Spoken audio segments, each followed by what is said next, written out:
When I was, engaging with voters and working with elected officials and understanding how things work, it was interesting that my identity kept on coming up over and over again. Yeah. It was not my wife and I that were bringing it up. I mean, my wife wears a scarf, she wears a hijab. Right. So it's obviously, her identity is very visible, and my name is, it's not John Smith, Mm-hmm. People buy into the argument that, well, they get fearful. Because I know from my friends who supported me, for example, I had conversations with them, they were really concerned. They were like, Atif, I just don't see you doing well because you're Muslim. I mean, they were worried, they were concerned that, we don't know. This is like Manassas, it's Prince William. And they're like, I have some folks who've lived here for 30, 40 years, and they're like, the things I've seen, I just don't know, and for Muslims themselves, for Muslims who were actually more pessimistic. There was a lot of my friends saying, well, shave your beard. Muslims were saying that, not just Democrats. Shave your beard, you gotta look more white, Wow. I'm like, what does that mean? Can you recall the words when they finally came out and said, the reason we're uncomfortable with you representing the Democratic Party on the ticket is your faith? Yeah, it was for the Senate race. And let me put it in context for you, because the Medicaid expansion is a big issue in Virginia.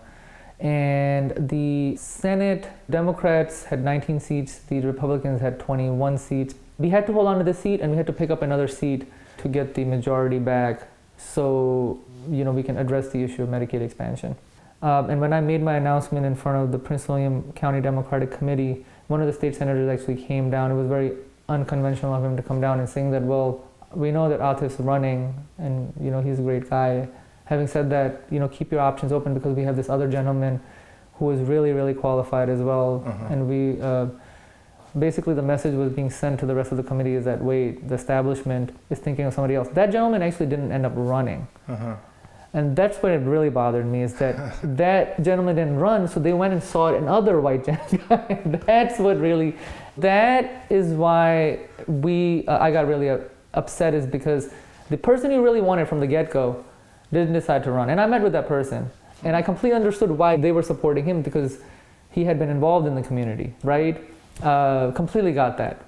No objection to that. But when he didn't When he didn't want to do it, and that I was the only one in that race, and another elected official who was an African-American elected official was considered running too. They didn't even talk to him. At least they gave me the meeting. They didn't even talk to an elected official. But between the three of us running, a white guy, myself, and an African-American, the African-American was the only elected official, delegate. So you would think that they would consider, meeting with him. He's an elected official. They didn't want him either? Didn't want him either. That's where it got really problematic. And they sought out, so basically what happened was our votes between myself and the other person split, even though this is a majority minority district. You and the African-American candidate. So he came in third, I came in second. I only lost by 200 votes, but he took a lot of the votes that we were kind of fighting for. And so they had scrambled to find a white candidate, Yeah. and he wins, and then how did he do in... Well, he won the general election because it's a Democratic seat. I mean, this has been held by a Democrat for 40 years. I see. And they actually gerrymandered it to make it even more blue. So that was my argument, and this is what I was saying in the meetings, is that there's no way a Republican will win this seat. I'm like, you can put up anybody Right. as a Democrat, they're going to win this seat. I see. And my argument was, I not only live in the district, I teach in the heart of this district. Yeah. Don't you want somebody who actually works in the community, does a lot of community service?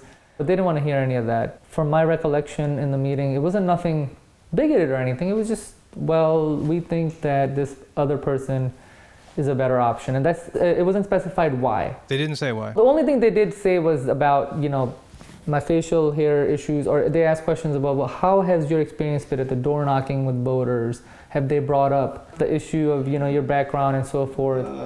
One of the things that one of the state senators did specifically say was, look, the Republicans will use creative ways to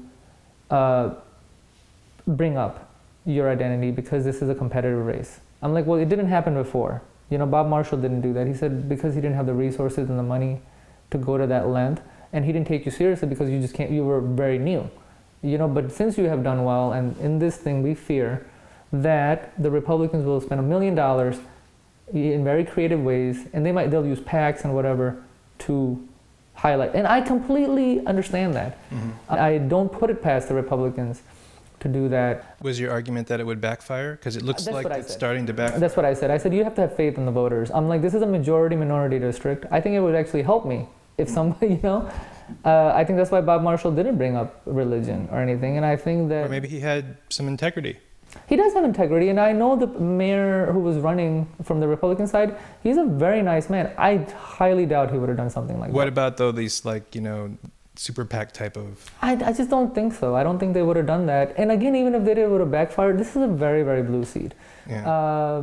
The issue is that they wanted somebody, they didn't want to take any risks. Despite them bankrolling a candidate and having, I got essentially no establishment support, but still did well because Democrats still voted. It was a very close election. It's a local thing. It's a local thing. Yeah. And interestingly enough, the 4 elected officials that endorsed me, as opposed to 30 or so who endorsed other people, were Markey, who's Asian American, Sam Rasool, who's Muslim American. Other than that, the 2 white gentlemen who endorsed me are openly gay. They're part of the LGBT community. Wow. Senator Adam Ebbin Yes. and Mark Sickles. I really feel, and this might sound really, really strange to you, is that as a Muslim American, I really feel a strong tie with the LGBT community.